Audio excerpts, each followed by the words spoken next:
All right, so today my talk is going to be about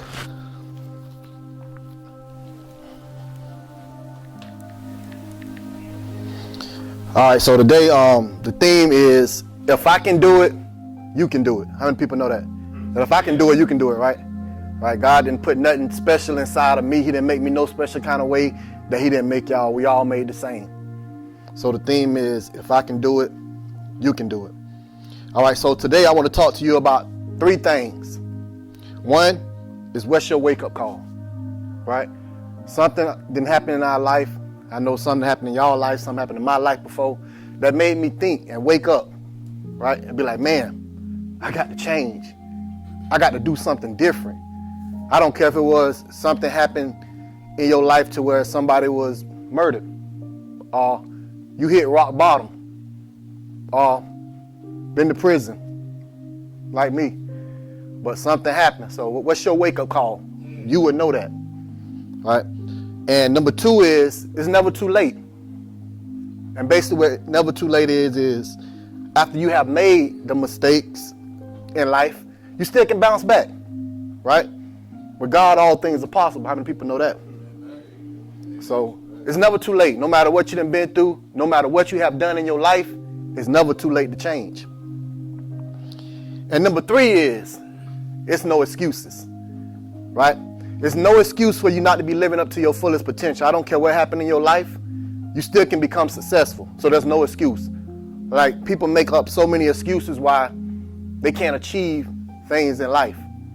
I could have made up plenty of excuses, but I didn't. I kept going forward. And as you see, my shirt say no excuses. I'm big on that, no excuses, because you can accomplish anything that you want. Your mental prison starts in your mind. It is in your mental prison that leads you to that physical prison. If I can free you out your mental prison, I can allow you to have power over every aspect of your life. Mentally, financially, and relationally. You have power, human being. You have the power to rise up from where you at in your life at any moment to becoming great. I don't care what anybody told you, that you weren't going to be nothing and that you weren't going to make it in life because of all the bad choices you made. A lot of the bad choices you made was because you didn't know. I'm here to tell you, it's not over. Your life has just begun. This is a new day. So if you want to rise up from the ashes and prove everybody wrong that went against you, now is the time. Rise up and let's go from prison to power. There was this pastor, right? And the pastor, he was sitting at home trying to come up with a sermon for the day. And his little son was sitting there bored. So he figured he wanted to get his son something to do. His wife, she was out shopping. So he seen an old magazine laying on the table. So he picked the magazine up and went through it. On the front of the magazine was a big bright picture of the world. So what he did, he took the magazine and ripped it out and ripped it up in little pieces. And he threw it all over the floor. And he told his son, he said, son, if you can put this magazine back together again, I'll give you a quarter. He thought it was going to take his son all day long. He closed the door. A few minutes later, his son came back to the door, knocking on the door. He said, come in. Son came in. He said, Dad, I got the puzzle back together again. The dad looked. He was like, son, how did you get that puzzle back together again so quickly?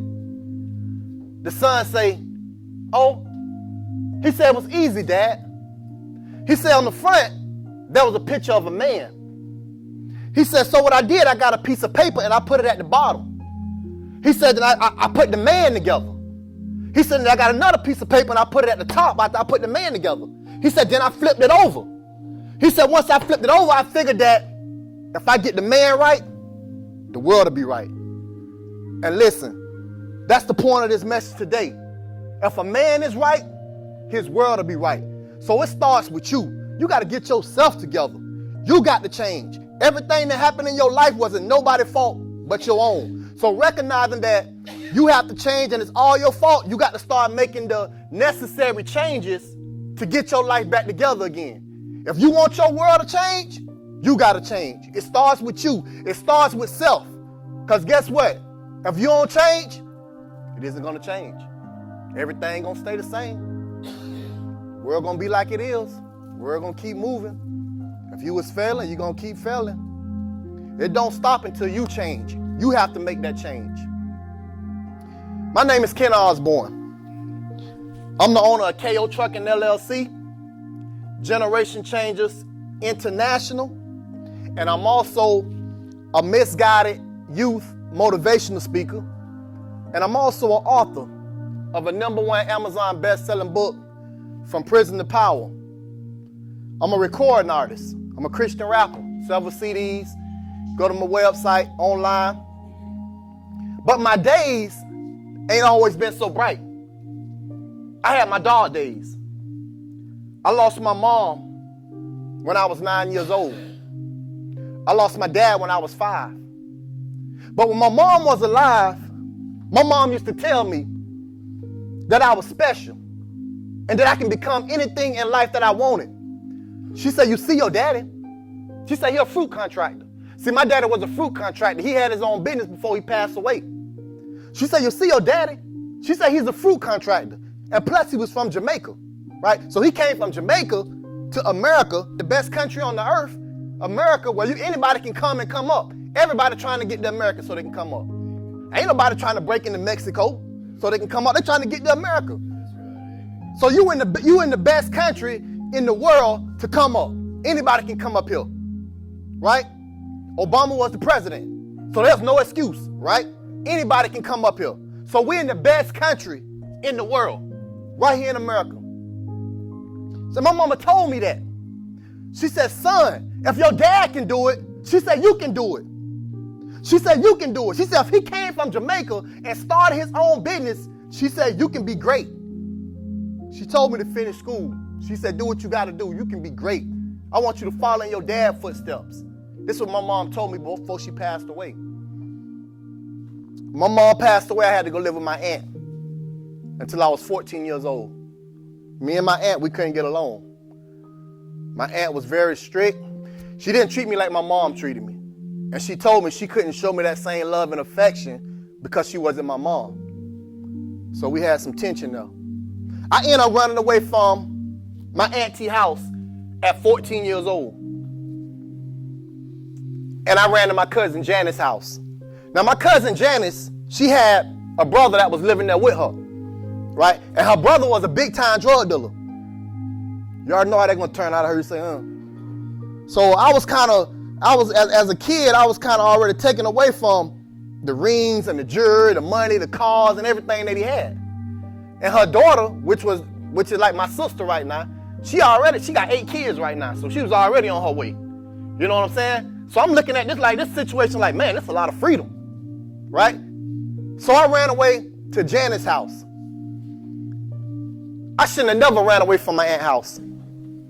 Because the problem I hoped to escape by running away was replaced by even bigger problems on the streets. I didn't have no rules or no guidance. And you need rules and guidance if you planning on making it in this world. And I had none of that. So I ran away to my cousin Janet's house, and I started hanging out with the wrong crowd. The people you hang around plays a major important part in your life. This goes for kids and adults. If you hang out with losers, you're going to become a loser. If you hang out with winners, you're going to become a winner. So I started hanging out with all these losers. So I guess you know how my life turned out. I started robbing. I started stealing. I started snatching purses. I started snorting powder. I started breaking in houses. All this crazy stuff. I found myself in the county jail at 16 years old for aggravated assault on a police officer. Right? First they had me in the detention center, then they juvicated me as an adult. What had happened was a group of friends and me, we was walking through a neighborhood, and I had the gun on me. So we walking. I pulls out the gun because I want to feel the kick on the gun. I start shooting the gun in the air. Blah, blah, blah. Next thing you know, somebody called the police because they heard gunshots, of course. When we came out the other side onto the college campus, the police was already there waiting for us. They told us to line up. They had us in a line. They said they wanted to search everybody. Somebody had called for gunshots. So they started searching everybody. Right? So I was maybe like the third person in line. So I told myself, when they get to me, I'm going to take off running. So they started searching everybody. He got ready to come to me. He was getting ready to say, put your hands in the air. As soon as he said, put, I took off running. Now I'm running. He running behind me. So I goes through the college, and it was some woods up ahead. So I knew if I can get around this corner, I can take out the gun and throw it away and get rid of it. So if he do catch me, I ain't got no gun. I ain't getting no gun charge. So that's what I did. I ran and threw the gun and kept running. By the time I came out the other side, the police was over there. I was already tired. So they had me surrounded. I got down on my knees, and they put me in the car, the back of the car. They went out, started searching the area. It took them about an hour. They came back. He said he charged me with aggravated assault, talking about I aimed the gun at him. I'm not finna aim no gun at no police. I already know you're gonna get shot. So I'm not finna do that. But he said I did it. I ended up sitting in the county jail for 6 months and ended up beating the case with a public pretender. Right? Pretender. Yeah. They got my son, they got my girl's son in prison right now for 25 years and her nephew 15 years. They both co-defended for armed robbery. Took a backpack. Your son? My fiance's son. Yeah, she'll tell that. If she was here, she'll tell that story. She usually come with me, but yeah. So I ended up beating the case, got back out, started hanging around the same knuckleheads, and we already know the people. Like I said, the people you hang around, right? I got right back out with them same people, so you already know what was gonna happen. Started doing the same things, robbing, stealing, snatching purses, powder, selling drugs, messing with women, stealing cars, breaking in houses, everything you can name. You're trying to survive. No discipline, no control. Just me, kid out there in this world trying to do what I got to do to survive. Made all kind of mistakes. Found myself in prison for the first time in my life at 19 years old. When I was in prison, the police talked to me any kind of way. They spit in my face. They told me when to eat, when to take a shower, and when to go to bed. They treated me like an animal. People was getting raped in prison, and people was getting murdered. And the food was disgusting. Made me want to throw up. But I had no choice but to eat it if I wanted to survive. All the homies that was down with me when I was out, I ain't even hear from them anymore. They didn't write me, come visit me or send me a dime. So your homeboys and your homegirls, they forget about you when you're locked up. So the past time, I used to go out on the rec yard in the mornings for cleanup. And my thing used to be to go out and work out, stay on that iron. See, I stayed to myself and I was like, hey, I'm finna get on this iron. Anybody mess with me? You already know, you already see me out here working out, so just leave me alone. So I stayed to myself, did my thing, and I built a passion for rap music. So we used to all go around the benches, and everybody would crowd around the benches, and I'd be in the middle with one of my homeboys, and I started rapping. But the music I was making, it was promoting violence, sex, drugs, and guns. So everybody that was crowded around, they liked that kind of stuff. They said, Kent, when you get out, don't let it go. Don't let it go. So it went a little bit like this. Every day I hustle hard just to reach the stars. My candy-coated Buick bring pain to these other cars. Rolling down these messed up streets where I put time in. To escape them Federates, you can say it's perfect timing. My life was based on numbers, selling dope and smoking weed. Then give up. So what? I got 2 mouths to feed. So it went kind of like that. So they're like, KO, when you get out, don't let it go, don't let it go. Because they was into that kind of stuff. So I told them, I said, bro, when I get out, I'm not going to let it go. I'm going to keep going. I'm going to keep doing it.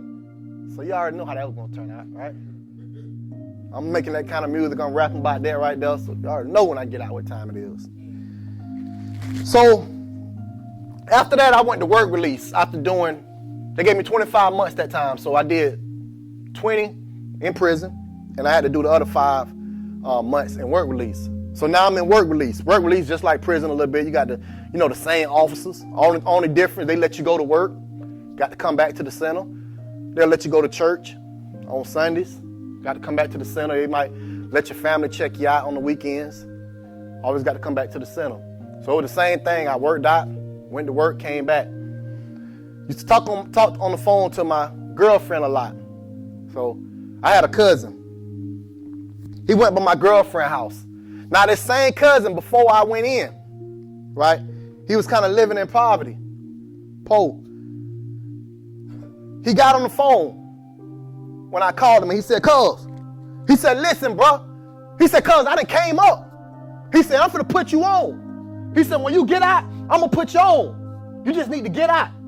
So here I am, walking around the compound, chest stuck out, beating on my chest, telling I'm a homeboy, "Y'all need to come holler at me when you get out. Come holler at me, I'm gonna put y'all on. I'm finna be on strong." You see, here I was, happy about getting out, hooking up with the same kind of people that had me in the trouble I was already in. I was happy about getting out, hooking up with somebody that didn't want anything out of life. I was still trapped inside of a mental prison. And see, it's a lot of y'all still trapped inside of a mental prison. You still hooking up with people that want to do drugs and rob and steal. So you got to change your mindset. It's the people that you hang around that makes a difference in your life. So like my cousin said, I ended up getting out. And just like he said, he put me on. We was buying keys, moving bricks. My cousin would be like, "Man, I made $10,000 a day." I said, "I made $11,000 a day." Next day, "I made $12,000 a day." I said, "I made $13,000 a day." We was making so much money, we was competing on how much money we was making. It's like we were living the American dream, like we was on top of the world. Around that time, I started taking my money and invested it into music, just like I told them guys I was gonna do when I was locked up. So I started getting in the studio making CDs. I started making music videos. I started opening up for Lil Wayne, Juvenile. I started doing songs with Pastor Troy, songs with Phil Mom. And I started traveling all over the Southeast selling my music out my trunk. Around that time, my cousin, his pregnant baby mama, and me and my girlfriend, we all lived together. So now, my cousin was selling drugs at the house. And one of the rules of the game was you never sell drugs where you lay your head at. And you never show people too much. And my cousin was doing all that. He would have money all over the place. They walk in, they might see $15,000. They walk in, they might see a key here, a half a brick there. So they coming in and seeing everything. So my girlfriend, she had then got nervous because her boyfriend was in the Fed, so she knew about the game. She was like, "Baby, listen." She said, "I'm scared for my life." She said, "I'm scared for you." She said, "Let's move to Atlanta and see if we can start a new life." So I was like, "I don't know about that." I said, "Here I am, got all these strikes against me, and you want me to just up and leave and go to Atlanta and do what? Ain't nobody gonna give me no job." So I told her, I said, "I don't know about that." So she kept talking to me. And as she kept talking to me, I started to think about things. And I was like, you know what? She is right. My cousin is doing all the wrong things, because I was kind of scared myself, because I already knew about the game. I don't know what's wrong with him. So I was already nervous too. So what she was saying kind of made sense to me. So I said, okay, let's go. So we picked a day to ride to Atlanta, right? And we left our stuff there. We was gonna come back. We picked a day to ride to Atlanta. So now we in Atlanta, and a couple days later, I get a phone call. Bring. Hello? It's Ken Osbourne now. Yeah, this is Ken Osbourne. We need you back in Florida. There's been a homicide at your residence. We need you for questioning. There's been someone shot, one of them fighting for their life, and two is deceased. I hang the phone up, punch a hole in the wall. Boom, hand go through the wall. My girl wakes up, "Babe, what's wrong?" I said, "Man, we need to get back." I said, "Somebody done broke in our house and shot my cousin. We need to get back to Florida." She jumps up, she put her clothes on. We takes off on the road. And see, what hadn't happened was some guys broke into our house. They grabbed my cousin, had him on their knees, like this, execution style. One right there and one right there. And they standing over him with pistols. So now, if my cousin on his knees and his girlfriend right here, they standing over with the pistol asking them, where's the drugs? So my cousin telling them, man, I ain't got anything, I ain't got no drugs. Well, where the money at? I ain't got no money, man, I'm telling you, I ain't got nothing. He crying, his girlfriend crying, they balling out of control, just crying. So as they begin to ask him, and he telling them he ain't got nothing, they begin to shoot his girlfriend. Blah, blah, shot her 14 times. Last shot in the head, bah! So now she falls over, and she drooling out the mouth, blood coming out of her mouth, and she drooling, eye rolling back, and she's shaking, he got in his hand, and he telling her, baby, it's gonna be okay, it's gonna be okay. Knowing it's not gonna be okay. She just got shot 14 times and one in the head. It's not gonna be okay. So he's telling her it's gonna be okay. She's drooling and she's shaking, eyes rolling back. So as soon as he look up to ask them, why did y'all do this? As soon as he said, why did y'all, blah, blah, they shot him twice in the face, one right there and one right there. They ran out the house. By the grace of God, after 30 minutes, my cousin got up off the floor, shot in the head twice. He gets up, makes his way out the closet, stumbles onto the bed. And then while he on the bed, he said, he told me the story. That's how I know the story. He said he know he was shot, but he didn't know where he was shot at. He said when he got up and he seen the blood all over the bed, he said he knew he was shot in the head. So he said he got up and he made his way to the hall, and he went all the way down the hall, and you can see the blood strips all the way down the hall, and made his way to his room, and he called the police. And that's when he blacked out. And see, when I tell this talk to kids, to the youth, because I talk to the youth a lot, and a lot of this stuff applies to adults too. And I tell the females, like, they get with these drug dealers because they want the money. They want the prestige. They want to look good, jewelry and all this. But just like them drug dealers' life in danger, they life in danger. Because if somebody come in that house to rob and kill and hurt them drug dealers, they're going to kill them too. So if you got nieces, daughters, whatever in that game, tell them it ain't even worth it. It ain't even worth it. Leave the drug dealers alone. Get your education. Education is the key. So by the time me and my girl had then got back, a couple of my family members, they hadn't got together. They already knew who had then did it because of some things that happened earlier, a couple months earlier. So because they couldn't find the boys, guess where they went? Went to his mama's house. They went and shot the boy's mama and daddy house up.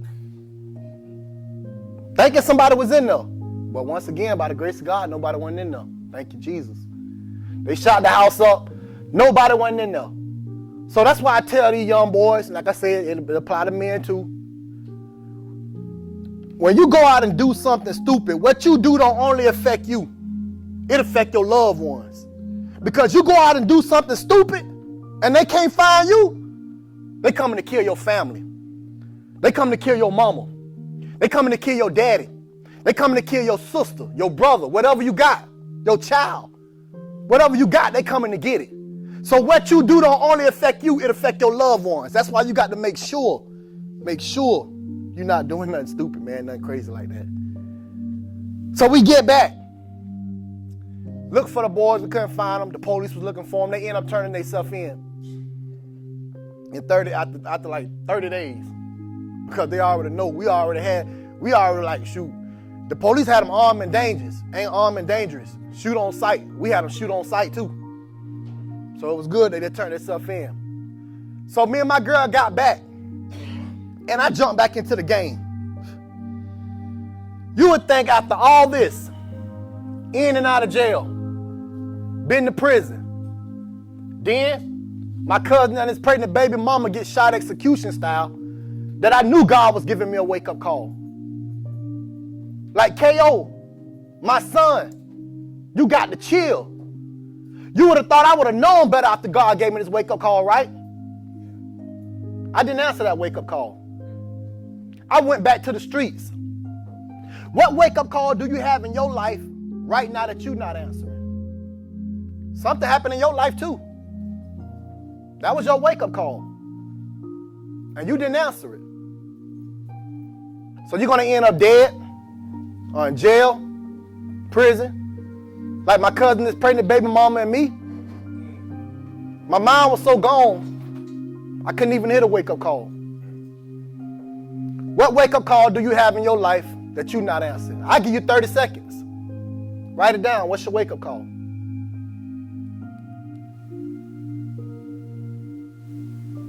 Just think about it.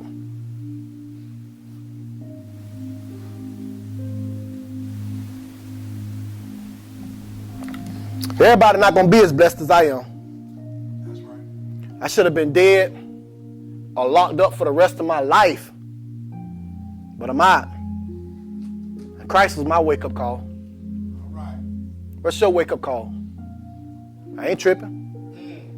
You Buddhist, Muslim, you Wapian. It don't matter to me. I'm saying somebody calling you. What's your wake-up call?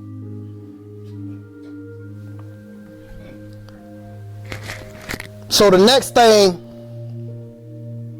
I want to talk about is it's never too late, right? So we covered what's your wake-up call. Everybody got a wake-up call. So you just got to figure out what's your wake-up call. What made you change? What made you be here today? What was in your mind? What do you want to do in life? What do you want to accomplish? What happened in your life to make you make that change? Second lesson, it's never too late. I got back into the streets and found myself in and out of jail after that again. I found myself in prison for the second time in my life in 2007. Now, when I was in prison, this time in 2007, I met this guy that was in prison. And this guy looked just like I did. At the time, I had 16 gold teeth in my mouth. I had 8 at the top, 8 at the bottom. And I got most of them out. I'm working on the next one. So if y'all know any good dentists, y'all let me know. I'm trying to get all of them out. The guy looked just like I did. He had 8 to the top, 8 to the bottom. But how many people know that it's not what's on the outside, it's about what's in the inside? So the guy was in there, he said, Ken, listen. After I was telling him everything I had to went through and how I was performing with these artists, but I'm still here in jail because I was still trying to sell dope at the same time and trying to do right and wrong at the same time. How many people that know that don't mix? So I got somebody that I know that was telling me about her brother-in-law that he's doing good. She was like, well, he got a job. She said he got a job. She said, but he sell dope. He got a job, but he sell dope. She figured that he doing pretty good. He doing good for himself. I said, so he doing good? I said, so okay, so if he got a job and he's selling dope, I said, which one do you think is going to outdo the other one, the job or the dope? I said, if you came to somebody and say, okay, he sell dope, but he got a job, what you think that person going to think about that person? They're going to think, oh, he doing good, he's a good person? Or they going to be like, he a drug dealer? The drug dealer going to take over the job. If he get busted and go to jail, he going to lose that job. All right? So the guy told me, he said, Ken, listen. He said, bro, if you want to be successful, he said, you need to give your life to God. He said, I'm telling you, bro, if you give your life to God, anything that you want out of life, he said can happen to you, bro. He said it'll happen for you. And see, basically what this guy was telling me was Matthew 6:33. Seek ye first the kingdom of God and his righteousness. Don't forget the righteousness. And all things should be added unto you. This is what this guy was telling me. Kent, you want to be successful, you give your life to God. And you will be successful. So it always takes me back to that scripture. See, because when I was out, I was leaning on my own understanding. And Proverbs 3:5-6 says, trust in the Lord with all thy heart and lean not into thine own understanding. In all thy ways acknowledge him, and he shall direct thy path. And see, I was leaning on my own understanding. That's why I kept busting my head up against a brick wall. And see, it's a lot of y'all leaning on y'all own understanding. And you keep making the same mistakes. Keep hooking up with the same friends, the same bad relationships, and you keep doing the same thing, and you keep finding yourself in the same situations. So I kept busting my head up against a brick wall. So I finally said, listen, I knew about God because my mama kept me in church. So what that guy was saying, I knew about that. I knew what he was talking about. My auntie kept me in church. I just strayed away. They had church like 6, 7 times a week. Every day almost in prison. So you can go. I started going to church with this guy. So I would go, and the more and more I started going, I started building this personal relationship with Jesus Christ. So I would sit and I would still write that negative music that was promoting violence, sex, drugs, and guns. And then on this side, I would write music geared towards God. Yeah. So the more and more that I started going and kept going, I started building more of a relationship with Christ.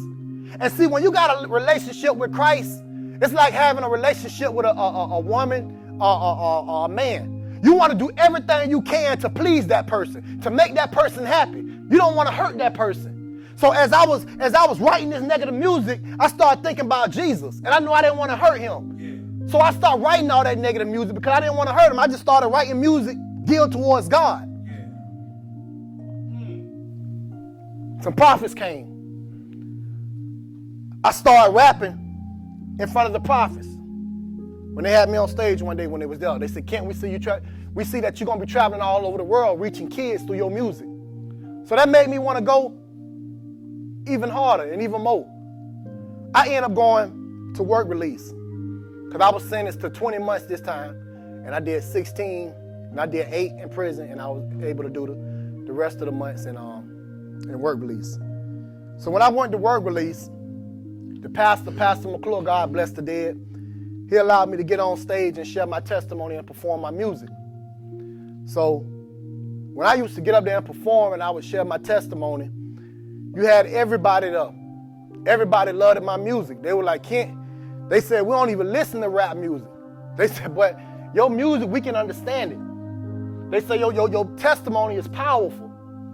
So it made me want to keep going. I gave my life to Christ in prison. So I'm here to tell you that no matter what you done been through, God can still use you. Yeah. It's not over. It's not over. So it's never too late. Since then, I got my own trucking company. Since then, I got my own book. I'm an Amazon #1 best-selling author. Since then, I'm a misguided motivational speaker. Since then, I'm a Christian rap artist. So I'm here to tell you that no matter what you done been through, God can still use you. You still can be successful. There's no excuse for you not to be living up to your fullest potential. So you can do it. So if I did it in prison, you can do it. So that was lesson 2, that it's never too late. So from that, we all understand that it's never too late, right? No matter what you done been through, you still can become successful because I did it. And if I can do it, you can do it. There's nothing special about me. God put everything inside you that he put in me. Everything in me he put in you. The next lesson that I'm going to cover is no excuses. So when I got out of prison, I had a job from work release. So I kept working that job for like 2 years. It was a back-breaking job. It was at Liberty Tire Recycling in Florida. And basically what it was, we used to take tire mulch from big trucks and put it in this machine, and it chops them up and goes to a recycling thing and make mulch that you put on the playground for kids. I was only getting paid $350 a week. So I'm like, man, it's a back-breaking job, and I'm getting paid this little bit, but I was giving it all I got. Whenever I worked, I gave it all I got because I believe what the Bible say. God said when you work unto men like you working for God. So that means give it 120% at whatever you do. Because the thing about it is if you give it 120%, when it's time to lay somebody off, you're going to be the first one they're going to be like, we got to keep him. But if you're giving it 60 or 70% like you don't even want to be there, the first person going to get laid off is that person that don't act like they don't want to be there, that's giving it 60 and 70%. So I gave it 100% at everything I did. After a while, I was like, man, I got to find me another job. So a guy came and told me about some newspapers, throwing newspapers. So what I did, which was real stupid, I quit that job. We had benefits. It was a solid job, getting paid every week. I knew I had a check every week. Went to newspapers, started throwing newspapers out my car. which ended up being less money, and my car ended up breaking down on me, blowing the motor.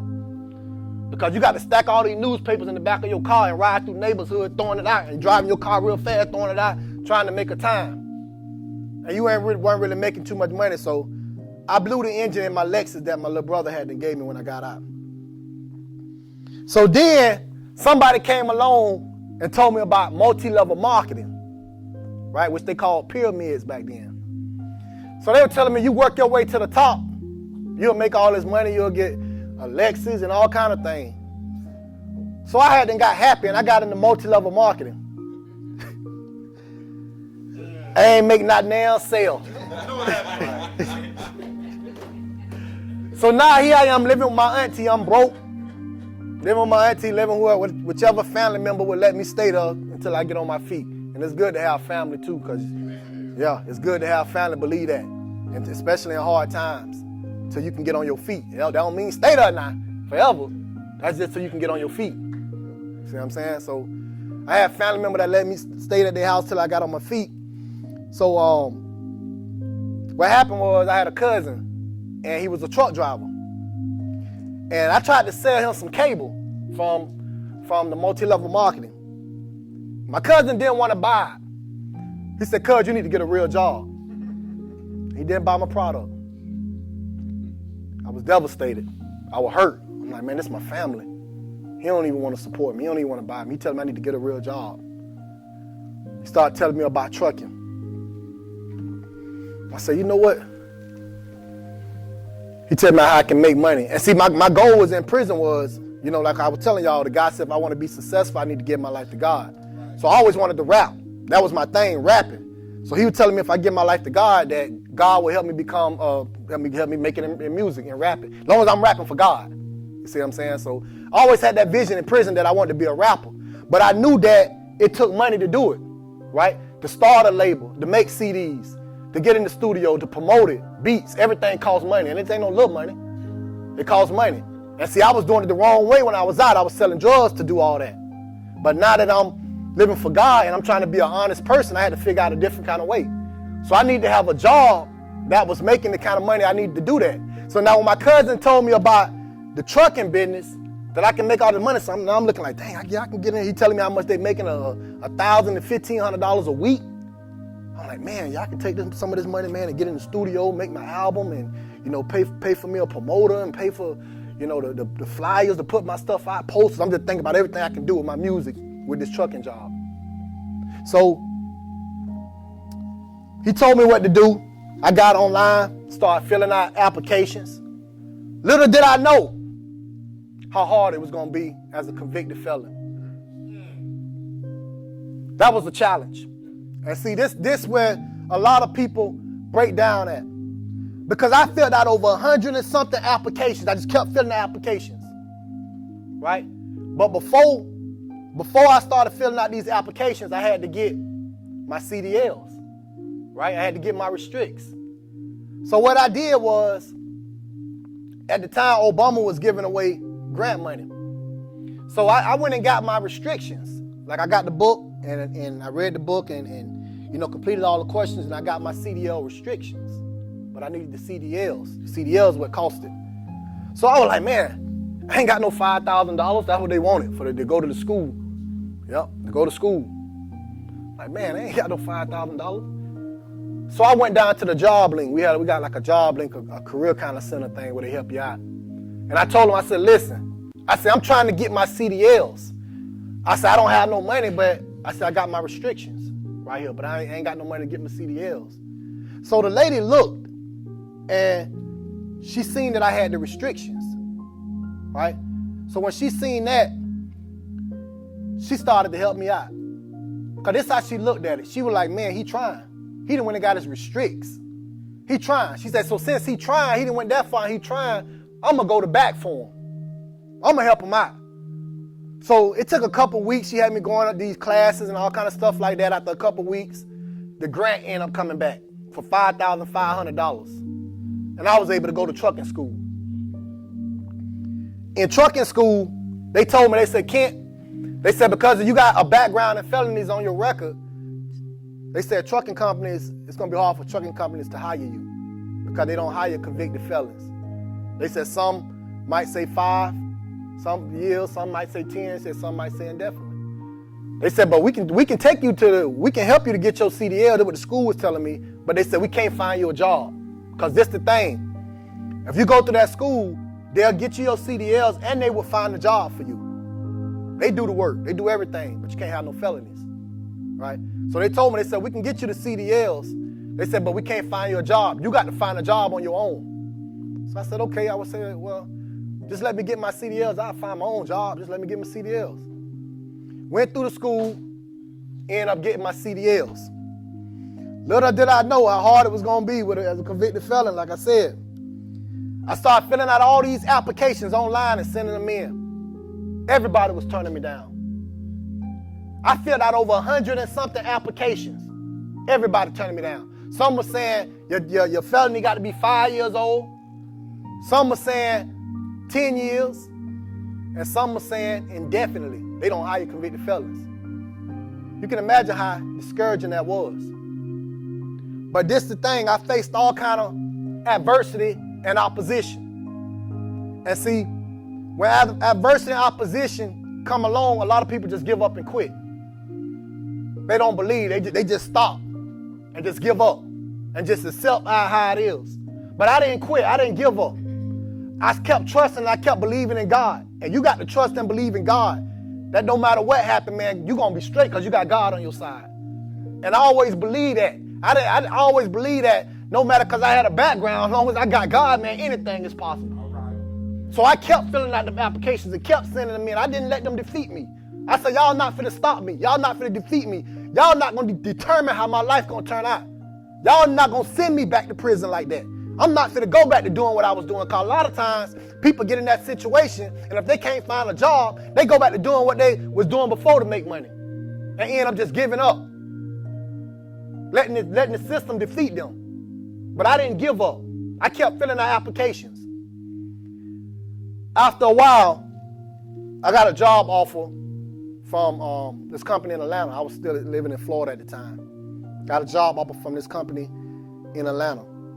Well, I had just failed the driving test for one of the for one of the companies. They wanted me to come in and take a driving test.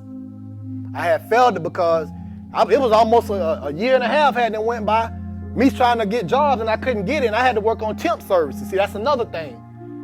That year and a half, I was filling out applications and nobody didn't want to hire me. I still had to work, right?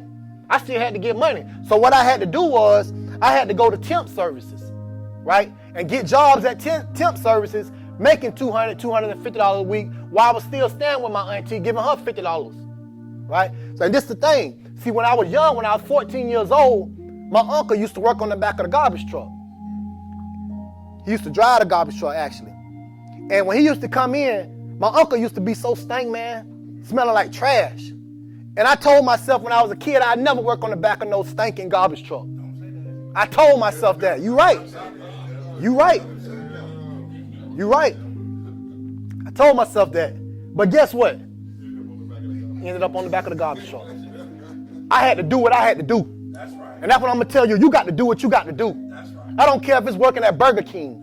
I don't care if it's working at McDonald's. I don't care what job it is. You got to take what you got to take for right now to get to where you need to get to. That's right. That's not where you're gonna stay at. It's just a stepping stone to get to the plan, right? So I had to take something and keep study filling the applications. I got CDLs right here, okay, but I got to work on the back of the garbage truck right now because I still got to support myself. But that don't mean I'm finna stop filling the applications. And I kept filling out applications while I was on the back of the garbage truck. Next thing you know, I got a call from Atlanta. They told me to come up and drive the truck. They said if I can back the truck in, I can get the job. See, but before that, I had just went to another company. That's why I'm finna tell you, I went to another company, and that company told me to do a road test. I ended up failing the road test because it hadn't been over a year or something before I went to the school, so I wasn't getting the training on the road. You really need that training on the road. You need to go out with somebody. That's the real training. Get on that road and hit a couple states. You see what I'm saying? So I never got that. So now when he told me to do the road test, I failed the road test because I couldn't back the trailer in. He would tell me to back it up, but I couldn't back it in. So I'm broke, so I had to borrow some money from my cousin. I told my cousin, she was a nurse. I said, listen, let me borrow $100. I need to go to this school, and I just need the school to just show me how to back up a trailer. That's all I needed, because I already paid $5,000 to go to school a year and a half ago. I said, I just need to learn how to back the trailer up. So the company told me just give them $100 and they'll teach me how to back the trailer up. My cousin let me borrow $100, paid them. They showed me how to back the trailer up. So bam, I was good. But you see, I never gave up. I wanted you, man, you got to want it as bad as you want to breathe, like my boy E.T. say. You got to want it bad, man. Some people just kind of want it. You got to want it bad. And I wanted it bad for myself. So I did that. That company ended up calling me in Atlanta, told me to take the truck around. If I can back it up, I got the job. He ended up doing that. Got the job. They had some raggedy trucks. One light might work, the next light might not work. The turn light might not work. The trucks was raggedy.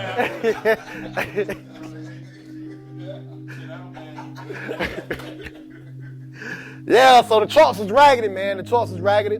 Got on there, got me some experience. That's what it was all about. Got me some experience. They paid a little good money. So I wasn't gonna stop there. I said, man, I got to get with a better company. But this my dough in, this my foot in there. Right? So as I would go to the truck stops, I'm seeing people coming by with these nice Peterbilts and Freightliners and everything, right? They nice companies. So I'm asking them questions. Hey man, they hire fellas? Oh, well, yeah. So I'm saying no, and one was like, yeah, you just got to be real with them, be straight up with them, man, and they'll bring you on. I got some on my record. I'm talking about a nice truck, brand new truck. He gave me the phone number. I called them. They were like, shoot, they gave me a ticket. They flew me from Atlanta, flew me up to Minnesota. I got up there, just like he told him. I was real with him. I told him I made a lot of mistakes when I was young, stupid mistakes. You know, now I'm a man of God. I done changed my life. You know, and I'm ready to work. I'm ready to do something positive. I'm ready to work. They put me to work. Stayed with them for a little bit, ended up doing a lease purchase program through them. Started saving my money up. And as I started saving my money up, because I had a plan. Still my plan was to make it in the music business too. Now that's always the plan in the back of my head. So I said, okay, now I got a trucking job. I'm making the money to invest into my music. Now I'm making music videos. Now I'm back in the studio, still driving the truck. You know what I'm saying? But then it started getting to the point to where I can't go to the interviews and do these shows because I'm always on the road. When you driving, you on the road 2 and 3 weeks at a time. They want you to stay out 2 weeks. You see what I'm saying? Go home for the weekend and you got to go back out. So I ain't really having the time to do nothing. So I'm like, man, I got to try to figure this out. So I met this guy, which is like me and him buddies right now to the day, my mentor. He had his own trucking company. And I used to see him all the time hanging out with his kids. He had his kids' basketball games. He had his kids' football games. But he a truck driver. I'm like, how in the world he getting all this time and he a truck driver? That's when he told me. He said, man, listen, you got to get your own authority. Get your own authority. Start your own business. He said, man, you can do whatever you want. He said, if you have engagements, what you got to do, you just book your load to that engagement, get you a rental car, go to it, and take the rental car back, book you another load up out of there. So he was sharing all this with me. And so when all the information that he was giving me, I was taking all this information in. And see, it's what matters. You can lead a horse to the water, but you can't make him drink it. I can give you all the information in the world, but if you don't apply that information to your life, ain't nothing gonna happen. It ain't gonna change. So everything he was telling me, I was applying that information. That's why my life changed. That's what I'm doing now, because I apply everything that he was telling me.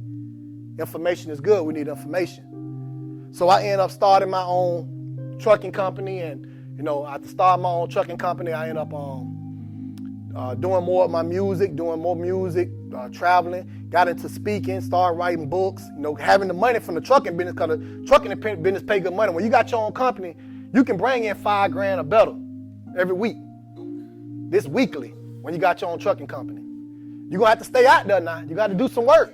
Because, hey, if that's right. If them wheels ain't turning, ain't no money being made. Right? So if you lazy, you're not going to make that $5,000. So you can make 6 figures a year in trucking, right? 6 figures a year. But to make that 6 figures a year, you got to get it. So them wheels got to be turning. You can't be sitting at home thinking you're going to make 6 figures. You might work for a company if you're going to sit home. So I started doing all that. So that lesson right there, started my own trucking company, got my own books, everything came from that. So in that lesson, that's what I want to tell y'all. There's no excuse. No excuse. You have no excuse, because after everything I done shared with you guys that I done been through, right, and I still was able to accomplish everything that I've accomplished, you can do the same thing. You ain't got no excuse. And I just want to just share with y'all right quick how, right? So we discussed what's your wake-up call. We discussed it's never too late. And number 3, we discussed was no excuses. So how do you become successful? Right? How to become successful? Number 1 is become an asset to your job. That's it. Become an asset to the job. What is an asset? A useful, a valuable thing. A person, a quality. Right? So your greatest asset is yourself. You are the greatest asset, and you will always be able to make more money while other assets may perish. So go down in value. All right, so how do you become an asset to your job? Number 1.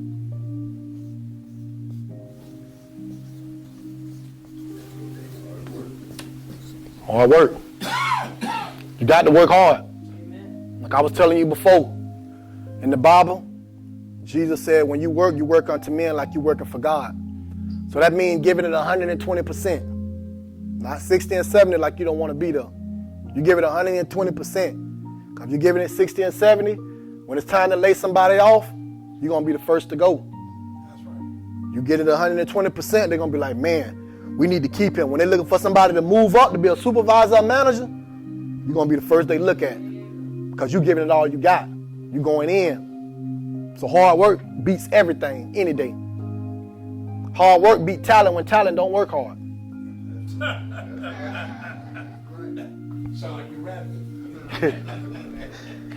Number 2 is be on time. Be on time. No employer. Tell them. That's right. They don't want to see if you got to be there at 10 o'clock. They don't want to see you coming in at 10:05 or 10:01. You need to be there. 9:55, 9:50. Being on time. That plays a part in it too, a major part. So, and number 3, it's a good one. Stay off your phone.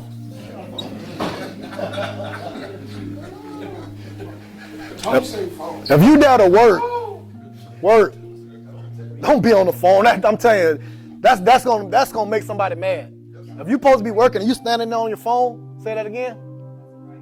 That's right. That's right. So if you standing there on your phone and you supposed to be working, somebody gonna be mad. You might get fired. So it's a lot of consequences behind being on that phone. That phone get a lot of us in trouble. Yeah, get you fired. That's right. That phone to get them every time. All right, number 4 is don't complain. Just do the job. Do what you got to do. All that complaining and whining, I don't think they like that either. And number 5 is know you are replaceable. Like it's a lot of people need jobs. So you're replaceable. So remember that you got you a job. It's a lot of people need it. I got my job. I'm happy I got a job. I got to do what I got to do. And I am replaceable. So knowing that should give you a little motivation to try to do what you got to do to keep your job. Number 6, adopt a confidence and positive attitude.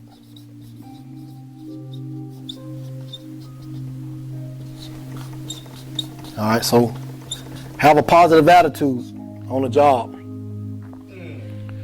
So don't be that like my fiance, she be telling me about this girl on the job, how she walk around now with an attitude, always complaining and stuff like that. She very negative on the job.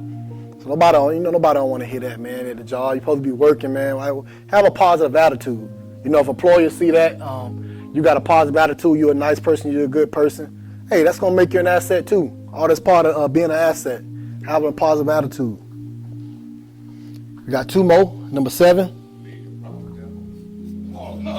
That's another one. I need to put that on there too. You're right. That's one I missed. I'm gonna have to put that on there too. Yeah, I'm gonna have to add that to the list. All right. Treat others kind and with respect. So respect your fellow employees. And number 8, this the last one, is to be honest. Nobody like liars. So be honest. Don't steal. Don't lie. And you'll be a person of value. So as I close up today, like I say, the theme was that if I can do it, you can do it. With God, all things are possible. That's right. And we know that. So if I can do it, you can do it. And there's no excuses. So that's my message for today. I have my books right here, From Prison to Power. Right, and inside my book, basically what it is more of my going into my story of what I've been through and how God was able to use me and change my life and to put me where I'm at. The prison starts in your mind, like I said earlier. All right, so we know that's what the prison is. God allows us to have power over every aspect of our life. He gives us power. So God works through me. And by him working through me, it allows me to give other people power because he works through me. So in this book it shows all my mistakes. You learn from my mistakes. You may have you may want to take it for yourself. You may have a son or a nephew or a cousin that might want to read it and take my mistakes and learn from my mistakes and not do the things that I have done. So my mistakes will become their success. That's my time, and I thank y'all. To God be the glory.